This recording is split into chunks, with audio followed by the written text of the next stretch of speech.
എല്ലാ ദിവസവും ജോലി, ഉത്തരവാദിത്തങ്ങൾ നിർവഹിക്കൽ, വീട്, ഇങ്ങനെയൊരു ജീവിതം മതിയോ നമുക്ക്? വിനോദങ്ങളും സന്തോഷങ്ങളും നമുക്ക് നിഷിദ്ധമാക്കണോ? ചില വിശ്വാസികൾക്കെങ്കിലും അങ്ങനെയൊരു സംശയമുണ്ട്.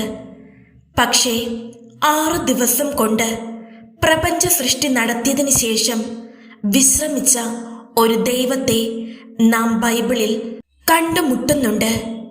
അതായത് അവനവന് വേണ്ടി ജീവിക്കാൻ, സന്തോഷിക്കാൻ ഒരു ദിവസം. അത് നമ്മുടെ അവകാശമാണ്.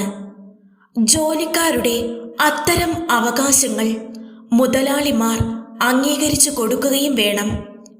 അതിന് പകരം അവധി കൊടുക്കുകയില്ലാത്ത, അവധി ദിവസങ്ങളിൽ പോലും ജോലി ചെയ്യിക്കുന്ന ചിലരെങ്കിലും നമ്മുടെ സമൂഹത്തിലുണ്ട്. ദൈവസന്നിധിയിൽ കണക്ക് ബോധിപ്പിക്കേണ്ടി വരുന്ന ഒരു കുറ്റമായിരിക്കാം അത്. അതവിടെ നിൽക്കട്ടെ. അവധി ദിവസങ്ങളിലേക്ക് തന്നെ നമുക്ക് മടങ്ങിപ്പോകാം. സങ്കീർത്തനങ്ങൾ 118 അധ്യായം 24 തിരുവചനം ഇങ്ങനെയാണ് പറയുന്നത്: കർത്താവ് ഒരുക്കിയ ദിവസമാണിന്ന്, ഇന്ന് സന്തോഷിച്ചുല്ലസിക്കാം.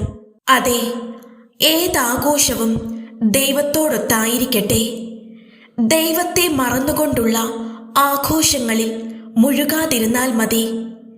ചില യാത്രകൾ, വിനോദങ്ങൾ, കുടുംബാംഗങ്ങൾ ഒരുമിച്ചുള്ള ആനന്ദകരമായ നിമിഷങ്ങൾ, അവധി ദിവസങ്ങൾ നമുക്ക് കൂടുതൽ മനോഹരമാക്കാം. ദൈവം അതാഗ്രഹിക്കുന്നുണ്ടെന്ന് മനസ്സിലാക്കിക്കൊണ്ട് തന്നെ